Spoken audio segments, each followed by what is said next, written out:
कार्यक्रम में आपका स्वागत है। मध्य प्रदेश में खंडवा की लोक अदालत ने लिव इन रिलेशन के एक मामले में हैरान करने वाला फैसला दिया है। अदालत ने अपने फैसले में एक पति का बंटवारा कर दिया है, यानी 15 दिन पति अपनी पत्नी के साथ रहेगा, जबकि 15 दिन लिव इन पार्टनर के साथ, वो भी एक ही घर में एक छत के नीचे। अदालत के लिव इन पार्टनर को जायदाद में हिस्सा भी दिया है। लिव इन रिलेशन पर पहले सुप्रीम कोर्ट और अब लोक अदालत के फैसले ने एक नई बहस छेड़ दी है। इस पूरे मुद्दे पर हमारे साथ बात करने के लिए खास मेहमान मौजूद हैं। मैरिज काउंसलर डॉक्टर निशा खन्ना, साथ ही सामाजिक कार्यकर्ता टीना शर्मा मौजूद हैं। इनसे हम बात करेंगे, लेकिन सबसे पहले इस पूरे मामले को समझने के लिए आपको ये रिपोर्ट दिखाते हैं।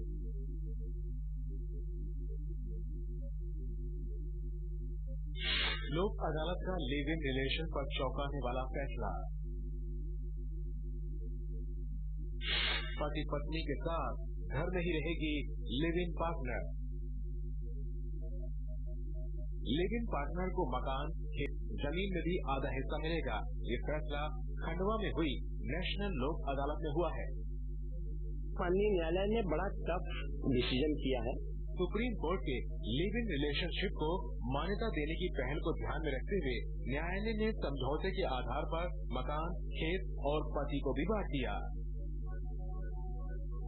मर्द 15 दिन बीवी और 15 दिन लिव इन पार्टनर के साथ रहेगा। माननीय न्यायालय के सामने उन्होंने ये भी काउंसलिंग के दौरान समझाइश में आया कि बसंता बीच में रहेगा और लिव इन रिलेशनशिप वाली वामा महिला जो है वो राइट में रहेगी और लेफ्ट में उनकी भ्याता पत्नी रहेगी, और 2 कमरे अलग अलग उनको दिए और बीच में बसंता पति का कमरा रहा, जिसमें जिनके साथ 15-15 दिन दोनों के साथ अलग अलग उनका पति बसंता रहेगा। इस पेचीदा लिव इन मामले को सुलझाने के लिए जज ने शख्स को 15 दिन बीवी और 15 दिन लिव इन पार्टनर के साथ रहने का फरमान सुनाया। और खास बात ये थी कि बीवी और पार्टनर एक ही छत के नीचे रहा करती थी। घर में झगड़े को खत्म करने, तनाव को कम करने और शांति बनाए रखने के लिए लोक अदालत जज ने ये फैसला सुनाया। इसके अलावा हर महीने शख्स के साथ वक्त बिताने के लिए पत्नी और पार्टनर को 15-15 दिन का वक्त दिया जाएगा। तीनों की रजामंदी के बाद कोर्ट ने ये फैसला सुनाया। खंडवा के बसंत माहूलाल बिजली विभाग से रिटायर हुए हैं। उनका घर ओंकारेश्वर में है। घर में 3 कमरे हैं। फैसले के मुताबिक बसंत माहूलाल बीच के कमरे में ही रहेंगे। बाकी 2 कमरों में से एक में बीवी रहेगी और दूसरे में महिला दोस्त। बीच के कमरे से दोनों कमरों में जाने का रास्ता बनेगा। दरवाजा नहीं था तो एक तरफ से दरवाजा भी खोला गया, जिसमें कि उनका आना जाना हो सके। बसंत माहूलाल करीब 10 साल से पत्नी शांताबाई और दूसरी महिला शांति के साथ लिव इन रिलेशनशिप में थे। पति और पत्नी के साथ दूसरी महिला भी घर में ही रहती थी। पत्नी ने इसकी शिकायत की। पति ने कोर्ट में कहा कि लिव इन रिलेशनशिप कोर्ट की नजर में भी पाप नहीं है, इसलिए उनकी शर्तों पर भी ध्यान दिया जाए। ACJM और ग्राम न्याय अधिकारी ने तीनों पक्षों के बीच आपसी समझौता करवाया। समझौते की खास बात क्या है, ये देखिए। पति दोनों के साथ 15-15 दिन रहेंगे। 2 अलग अलग कमरों में पत्नी और लिव इन पार्टनर रहेंगी। दोनों के बीच कमरे के बंटवारे को लेकर असहमति हुई। पत्नी ने कहा, मैं वामा हूँ, इसलिए पति के दाएं कमरे में रहूंगी। तीनों के नाम जमीन का बंटवारा भी हुआ, जिसके तहत 2.5 एकड़ में से 1.25 एकड़ जमीन पत्नी को दी जाएगी, जबकि बाकी हिस्सा पति रखेगा। इसमें तीनों का हिस्सा होगा। जमीन बेची नहीं जाएगी। पिछले हफ्ते ही सुप्रीम कोर्ट ने एक लिव इन मामले पर सुनवाई के दौरान कहा, लिव इन ना तो अपराध है और ना ही पाप। भले ही इस देश में सामाजिक रूप से ये अस्वीकार्य हो, शादी करना, नहीं करना या यौन संबंध रखना बिल्कुल व्यक्तिगत मामला है। बेंच ने कहा कि विभिन्न देशों ने इस तरह के संबंधों को मान्यता देना शुरू कर दिया है, लेकिन सुप्रीम कोर्ट ने शादीशुदा शख्स के साथ लिव इन में रहने वाली महिला को लेकर एक अलग नजरिया रखा था। कोर्ट ने कहा कि बिना शादी के युवक युवती के साथ रहने में कोई बुराई नहीं है, लेकिन किसी शादीशुदा और बाल बच्चों वाले युवक के साथ लिव इन रिलेशनशिप में रहना और फिर गुजारे भत्ते की मांग करना गलत है, क्योंकि इसका सीधा असर युवक की वैध पत्नी और संतानों पर पड़ेगा, जो उनके साथ अन्याय होगा। शादीशुदा होने पर लिव इन रिलेशनशिप में रह रही साथी को पत्नी का दर्जा नहीं मिल सकता। खंडवा की लोक अदालत ने सुप्रीम कोर्ट के फैसले के एक हिस्से को देखा और दूसरे हिस्से को नजरअंदाज कर दिया। इस वजह से ये अजीब सी समस्या पैदा हुई और हैरान करने वाला फैसला सुनाया गया।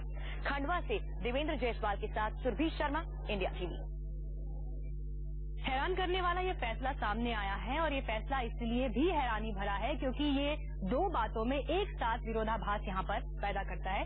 हमारे साथ इस वक्त स्टूडियो में खास मेहमान मौजूद हैं। सामाजिक कार्यकर्ता टीना शर्मा मौजूद हैं, कानून की जानकार हैं, साथ ही डॉक्टर निशा खन्ना मैरिज काउंसलर हैं। हम इस बहस की शुरुआत करते हैं। टीना, सबसे पहले आपसे ही जानना चाहेंगे, ये जो पूरा फैसला हुआ है इसको कुछ आसान शब्दों में पहले आप हमें समझाएं कि ये है क्या।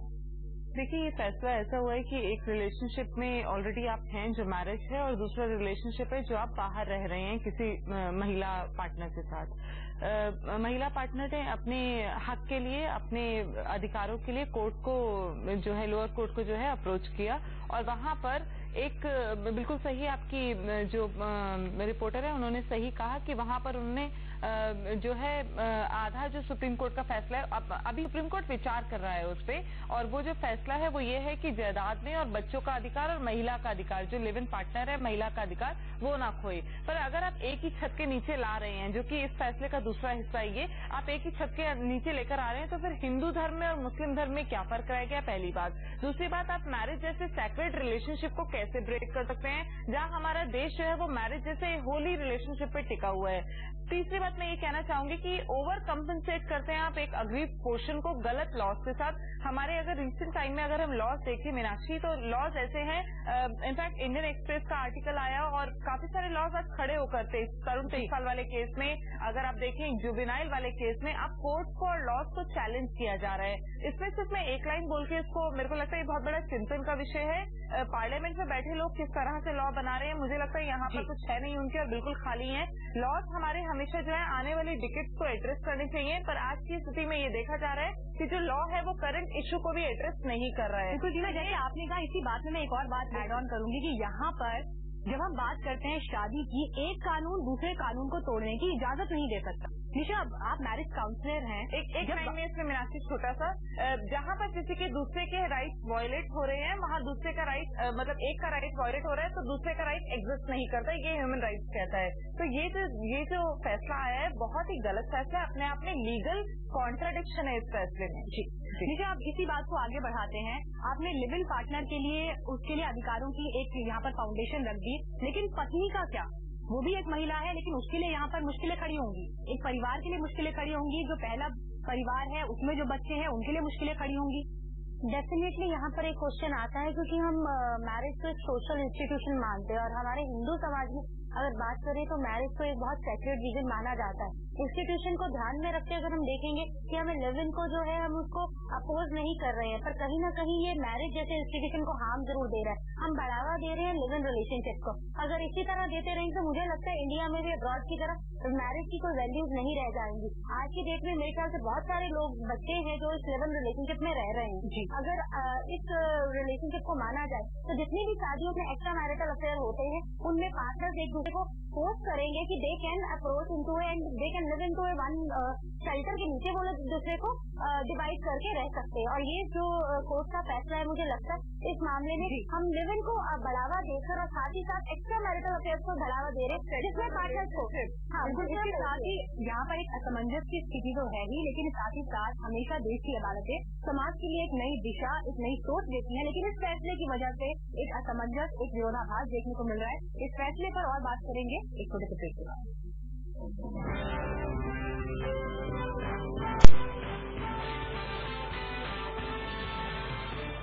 ब्रेक से पहले हम बात कर रहे थे मध्य प्रदेश के खंडवा की एक लोक अदालत ने एक हैरान करने वाला फैसला दिया है लिव इन रिलेशन को लेकर, साथ ही शादी के बंधन के ऊपर भी ये फैसला तमाम सवाल खड़े करता है, एक नई बहस खड़ा करता है।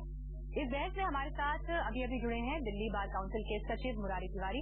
अब तिवारी साहब, सबसे पहले अपना आपसे ही जानना चाहूंगी, ये जो फैसला है ये फैसला किस स्तर पर लागू होता है? हालांकि यकीनन चैलेंज किया जाएगा, लेकिन समाज के कितने लोगों पर ये लागू होता है, किस तरह से लागू होता है, आप हमें ये समझाएं। देखिए, लोक अदालत कोई भी फैसला होता है वो दोनों पार्टी के कंसेंट से होता है, तो ये तो एक तो किसी भी अपीलेट कोर्ट में चैलेंज नहीं होता।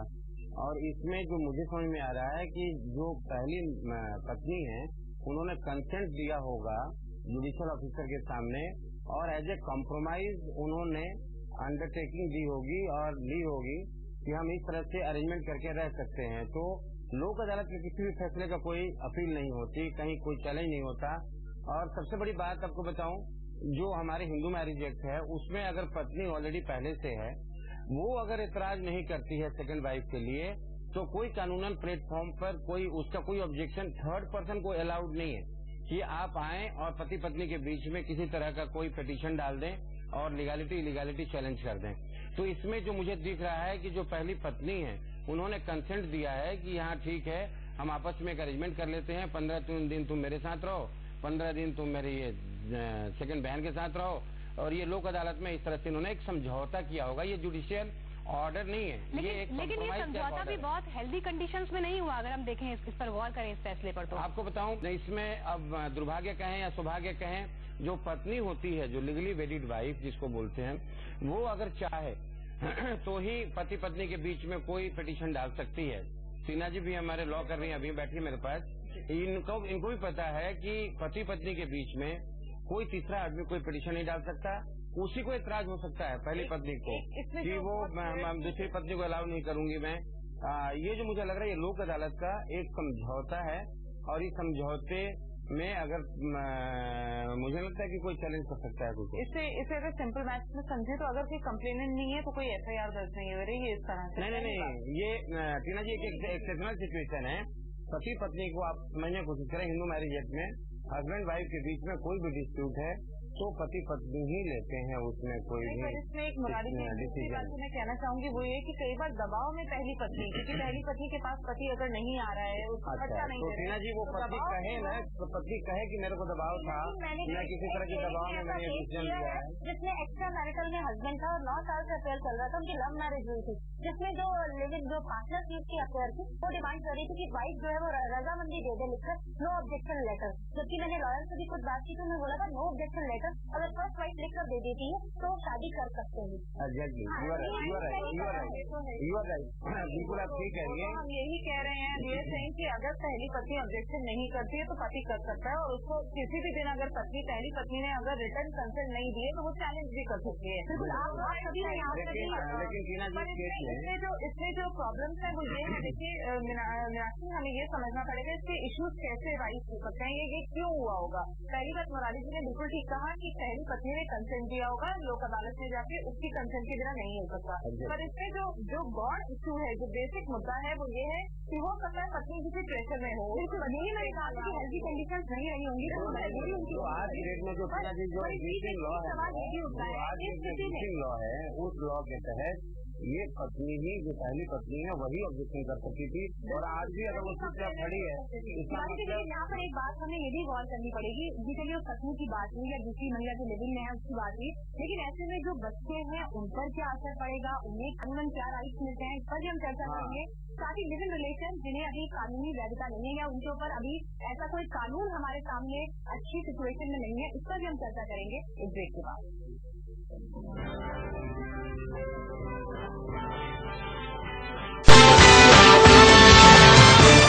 मुरारी जी, वक्त कम है, मैं सीधा सवाल अब आपसे पूछूंगी कि इस फैसले के बाद खास तौर पर जो बच्चे हैं उन पर कितना असर पड़ेगा, और एक लीगल वैधता जो हम कहते हैं उसके लिहाज से आप इस फैसले को किस तरह देख रहे हैं?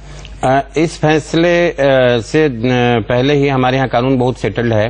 बच्चा किसी भी औरत से और पुरुष से, चाहे वो इलिजिटिमेट भी हो, चाहे उनकी प्रॉपर मैरिज नहीं हुई हो, चाहे वो उनकी मिस्ट्रेस हो, कीप हो, आप कुछ भी कह लें, लेकिन अगर बच्चा हो गया तो बच्चे को सारे वो अधिकार हैं जो आप एक कानूनी विवाहिता पत्नी के साथ जो बच्चे होते हैं उसी के बराबर है। लेजिटिमेट और इलिजिटिमेट बच्चे में कानूनन और गैर कानूनी बच्चे के स्टेटस में कोई फर्क नहीं है। अगर उस व्यक्ति की प्रॉपर्टी अगर 2 कानूनी बच्चे हैं और 3 गैर कानूनी हैं तो वो 5 भाग में बंटनी है तो 5 के बराबर भागों में बंटती है।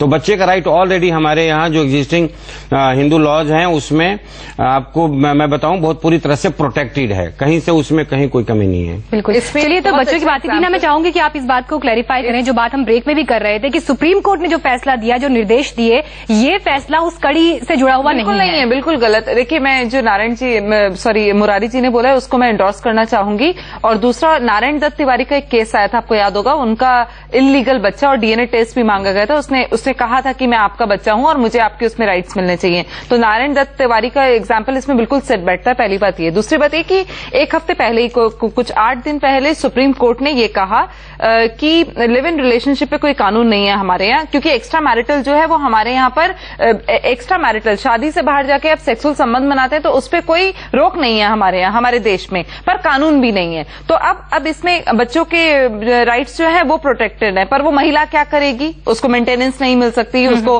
प्रॉपर्टी में हिस्सा नहीं मिल सकता। तो पर लिव इन रिलेशनशिप जिसकी हम बात कर रहे हैं, जो सुप्रीम कोर्ट ने कहा है, उसमें मैरिड व्यक्ति नहीं आता है, उसमें एक्स्ट्रा मैरिटल नहीं आता है। एक्स्ट्रा मैरिटल आप हटा दीजिए। एक व्यक्ति जो ऑलरेडी शादीशुदा है और लिव इन में रहता है, तो उसकी पत्नी को कोई राइट्स नहीं मिलेंगे, उस महिला को कोई राइट। मैं निशा से एक फाइनल कमेंट लेना चाहूंगी। निशा, क्योंकि यहाँ पर एक क्लियर परिभाषा नहीं है और शायद ये भी एक बड़ी समस्याओं की जड़ है।